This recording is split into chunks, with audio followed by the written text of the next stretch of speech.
Mauricio, ¿cómo estás? Muy bien, muy bien. Bienvenido al episodio 0.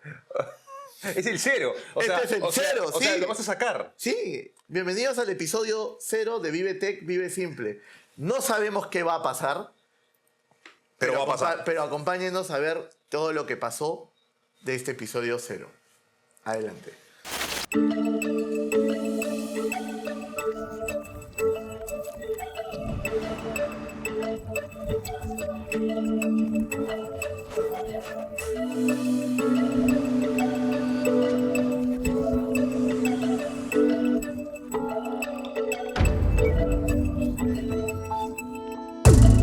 La tecnología desde el principio ha cambiado la historia de la humanidad y estoy con alguien que sabe realmente qué es tecnología. Omar Huerta, ¿cómo estás? Bienvenido. ¿Cómo estás, Mauricio? Muchas gracias. Encantado de tenerte en tu podcast.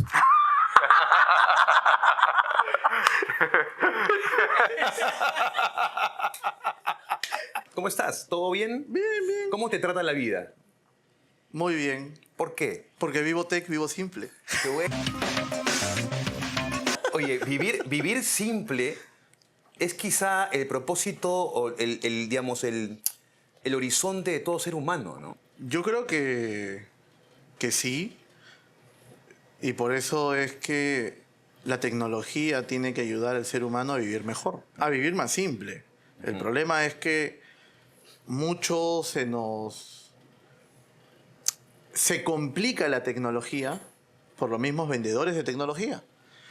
Venden cosas que no son fáciles de digerir, no son fáciles de entender. Y eso es algo pues realmente triste porque a muchas personas las alejas de querer incursionar, de querer tener un poco más de curiosidad.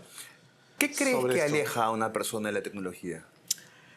Creo que a veces lo complicado, las personas quieren lo más simple posible, quieren sentir que entienden las cosas y pues la tecnología es simple en realidad. Es algo que cualquiera podría entender, es algo que nos ayuda a facilitarnos las cosas. Imagínate hoy día, por ejemplo, tú necesitas un taxi.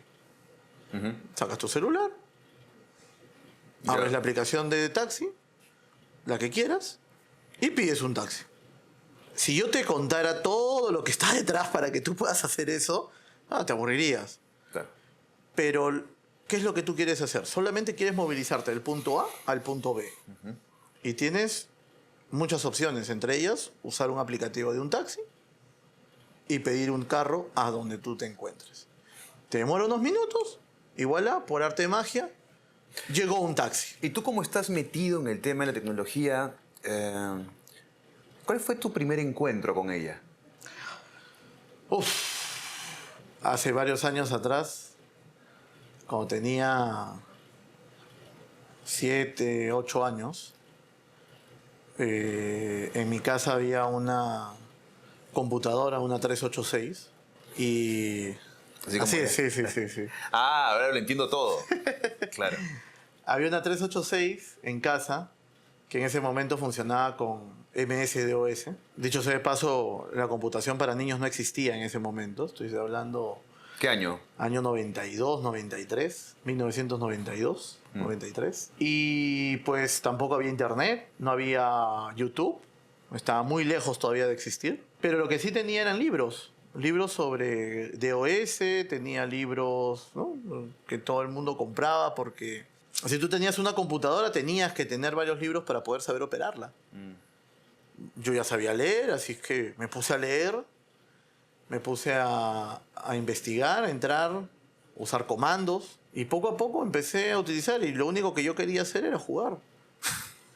¿Jugar qué? Había un juego que me gustaba, Príncipe de Persia, creo que todos los de la vieja escuela lo conocen, y donde tú veías unos gráficos bien feos, no eran los gráficos de hoy, eran unos gráficos bien feos, donde tú veías una cosita así y tenías que alucinar que esa es la princesa, Claro. veías otra cosita así y ese era el príncipe, Claro. y tenías ahí, pero aunque no lo creas, era un juego bastante emocionante.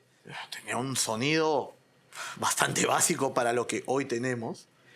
Pero es 1993, o sea, todos andaban con su Walkman La radio era lo que primaba, era lo que acompañaba. ¿Recuerdas esas épocas en el Perú? Era terrorismo, apagones, Claro, era la época de Fujimori, el autogolpe. el autogolpe, militares que mataban, terroristas que mataban, prácticamente todo el mundo te mataba. Claro. No ha cambiado mucho, ¿ah?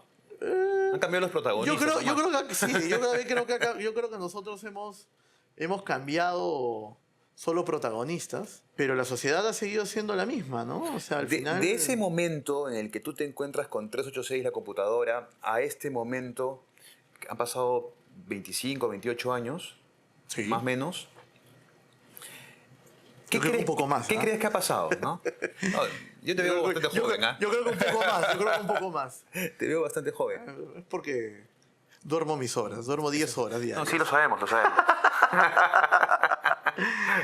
Entonces, ¿qué ha cambiado? Creo que ha cambiado muchas cosas. Oye, mira, te estábamos hablando de MS-DOS. Era un sistema operativo que solamente era por comandos, como te estaba comentando.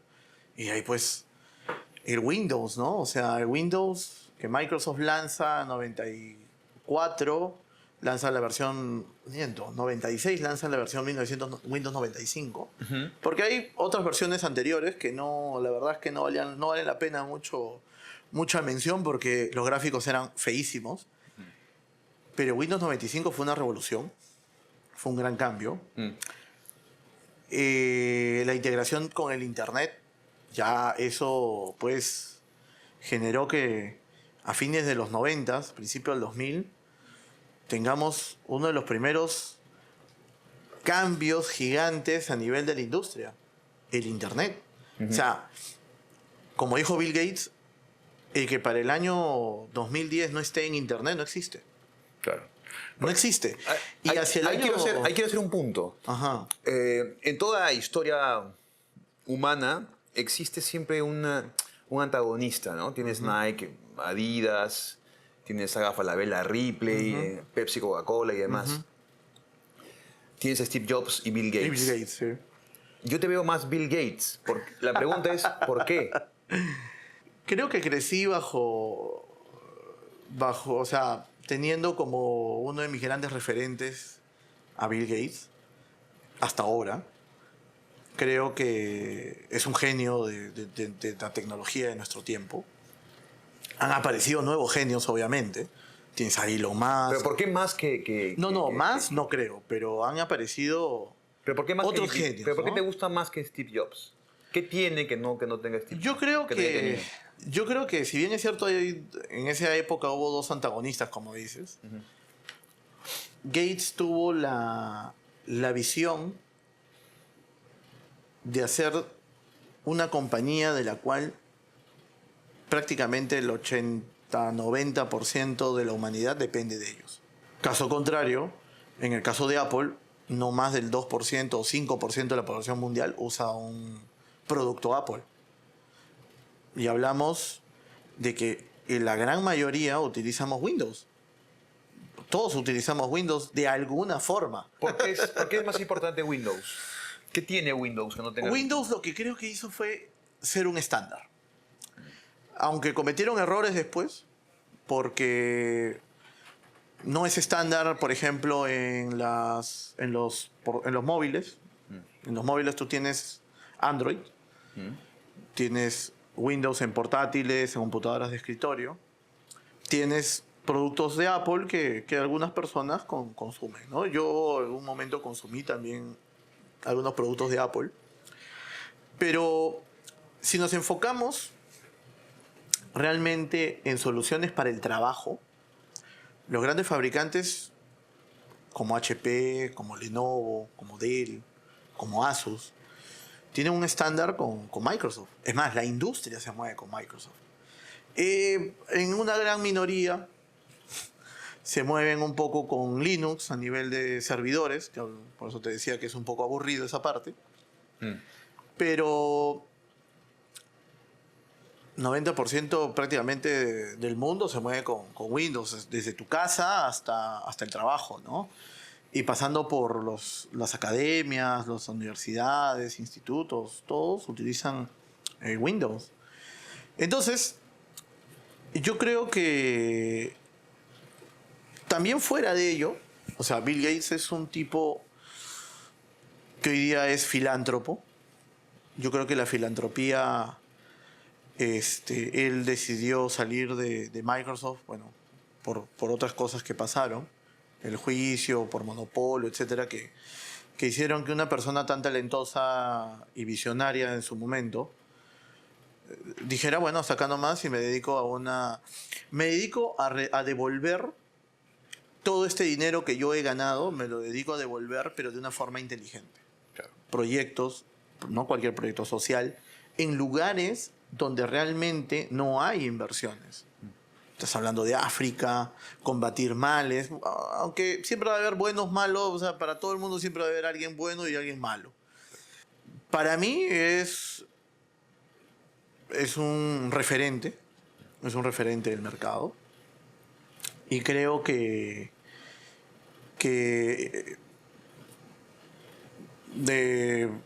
influyó bastante En ti. en mí. Sí. ¿Tienes más referentes artísticos? O sea, ¿tienes tu árbol genealógico artístico? Da Vinci. Da Vinci es otro de ¿Por los qué? de los que admiro. ¿Qué te inspira de Da Vinci? Da Vinci, pues es que todo el mundo cree que Da Vinci fue solamente pues pintor, escultor, pero fue inventor en realidad, ¿no? Inventó muchas cosas antes de que existieran. O sea, son genios que se anticiparon a su época y pues tenían una forma de conectarse con el universo pues diferente, ¿no? Casi como lo que hacemos hoy día con la internet. ¿Crees que el método, porque hasta donde tengo entendido, Da Vinci, al no ser un hijo legítimo, no tuvo acceso a la educación clasista, o sea, digamos, la clásica? ¿Crees que el hecho de haber estado paralelo al método lo ayudó? Eso es interesante, ¿ya? Porque mira, en tecnología, los grandes referentes no han terminado la universidad. No han terminado la universidad. O sea, hablábamos hace un rato de Bill Gates. Él no terminó la universidad. Jobs tampoco. Llevó algunos cursos, pero nunca terminó. Tenemos los que inventaron Google, también. Spotify. O sea, cuando las personas... Bueno, en el caso de Da Vinci no, porque en realidad él no tuvo el acceso. Pero en este caso estas personas tuvieron el acceso, pero creo que querían más. Claro. Entonces, al querer más, dijeron, oye, esto no es para mí. Claro. Y bueno, es que es así. O sea, la educación formal está para el 95% de la población mundial. Y hay un 5% o 1% Que se sale, que rompe la media. que se sale. Pero es que no hay nada que sea exactamente para el 100%. No existe. Claro. Muchos hoy en día, por ejemplo, ya saliendo de los años 90, hoy en día pues los nuevos rockstar, pues estás hablando de un Elon Musk, que es ingeniero, tienes al CEO de Nvidia, Capos, ¿no?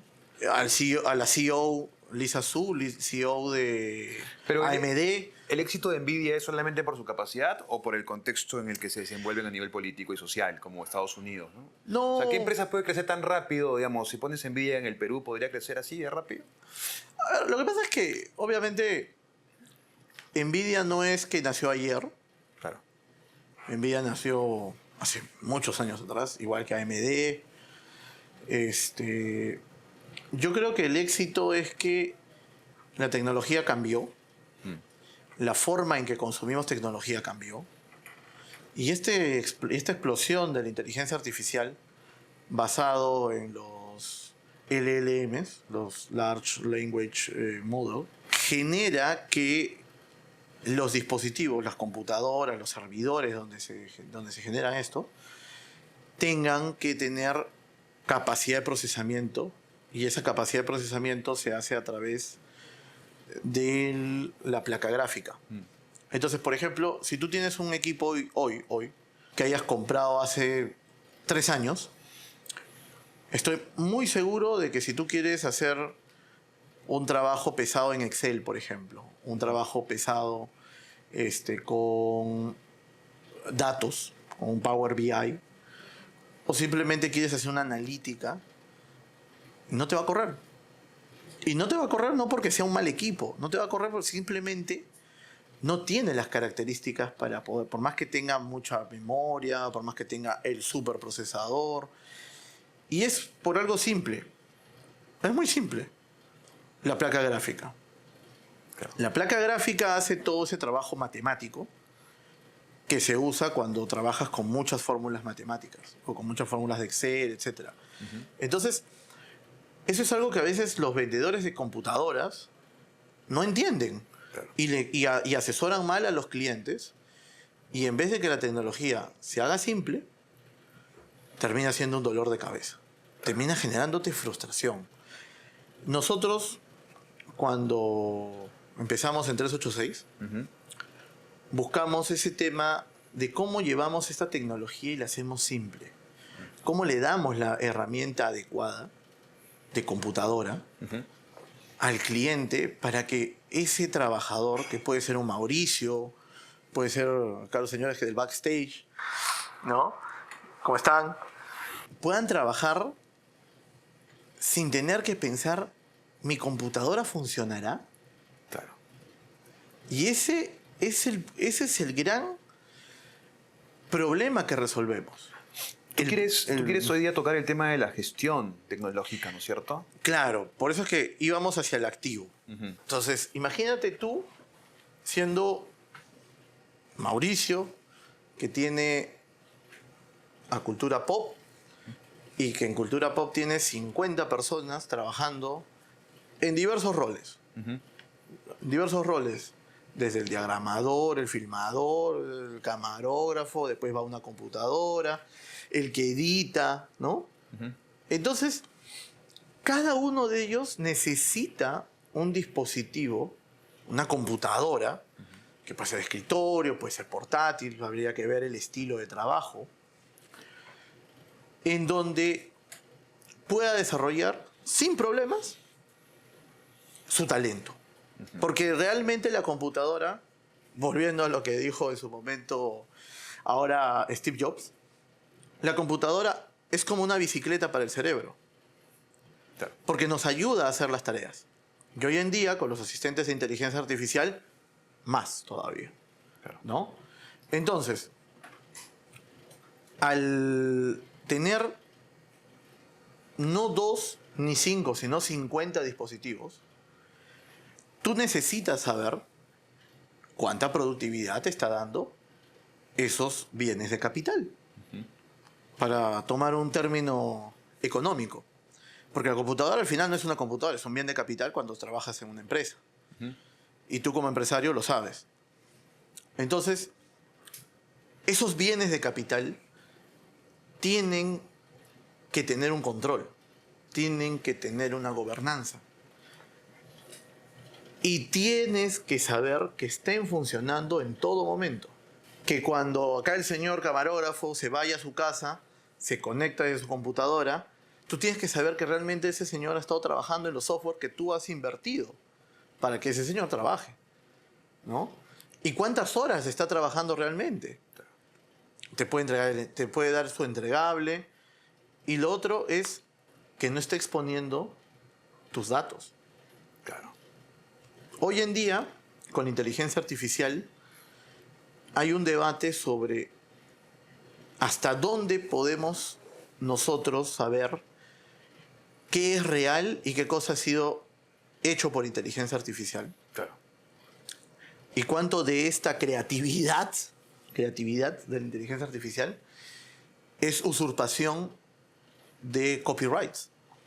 Sí, hay un problema ahí. Hay un problema en la industria musical, por ejemplo, han tomado ciertas medidas y cada industria va a tener que empezar a tomar medidas porque es muy fácil pues que la inteligencia artificial mezcle 2, 3 cantantes y te genere un nuevo cantante inexistente. Es lo que está pasando con los locutores también, ¿no? Exactamente. Que te dicen, no es tu voz, o sea, se parece. Exacto. pero ¿cómo registras? Claro. ¿Cómo haces ese registro, no? Entonces, la inteligencia artificial, ya yendo hacia el uso pues puede hacer muchas de estas atrocidades. Ok. Y para trabajar, puedes hacer eso o puedes hacer el bien. Puedes hacer que tu compañía funcione más rápido, sea más eficiente, usando la inteligencia artificial. Y para eso necesitas dispositivos adecuados que estén diseñados para ello. Y además necesitas gestión de los activos. Es algo que muchos empresarios no entendemos, me incluyo, a veces no hemos entendido. Yo no entendía. Que esto de la gestión de activos no es un lujo. Es realmente una necesidad para ser más competitivos. Por ejemplo, hablábamos de que tú tienes tus 50 trabajadores, Bueno, medio esclavizados, pero ahí van. A veces tú puedes decir tengo 50 notebooks y cuando dices vamos a hacer inventario solo hay 48. Ya te robaron 2 y no te diste cuenta. Claro. Pero el problema no es la máquina. El problema es la data que está ahí. Claro. Y esa data puede ser confidencial. En realidad no debería haber data pública de ninguna empresa. O sea, ¿controlas todo en qué sentido? ¿A todo nivel? ¿Información, ritmos? Es que tienes que saber primero que el equipo esté siempre funcionando, que sea el idóneo para ese funcionario, para ese trabajador. Pero además de eso, que no te roben datos. El robo de datos en empresas medianas y pequeñas es muy alto. Cualquiera pone un USB y se lleva todo. O cualquiera, ni siquiera, ya estoy siendo viejo. Estoy ya siendo bastante viejo usando USBs. Lo llevan a su Dropbox. Lo llevan a su OneDrive. Lo llevan a su Google Drive. Ya está. Y ya te robaron toda tu información. O desvían el correo, ponen un correo más de personal y se lo desvían. ¿Cuál es el perfil de un hacker? Tú que estás metido en el tema de la seguridad. Es que hoy en día, con una ciberseguridad tan endeble en las empresas, cualquiera puede hackear. Hasta tú. ¿Tú crees que yo pueda hackear? Por favor. Lo podrías hacer, pero así. Sí. Sí. Tenemos, lamentablemente, nos va a ganar el tiempo, pero esta es una charla para la continuar, que es la parte de ciberseguridad. Lo haremos. Ciberseguridad es algo fundamental que es solo una partecita de la seguridad total que uno debe tener en la empresa y en su vida. Y ese es otro tema que vamos a tocar En el siguiente capítulo. ¿Y a quién te gustaría invitar para el siguiente capítulo? Te voy a sorprender, no te preocupes. Ok, ahí nos vemos. Gracias, Muchas Mauricio. gracias. Encantado. 386 Smart. Hasta la próxima. Vive simple.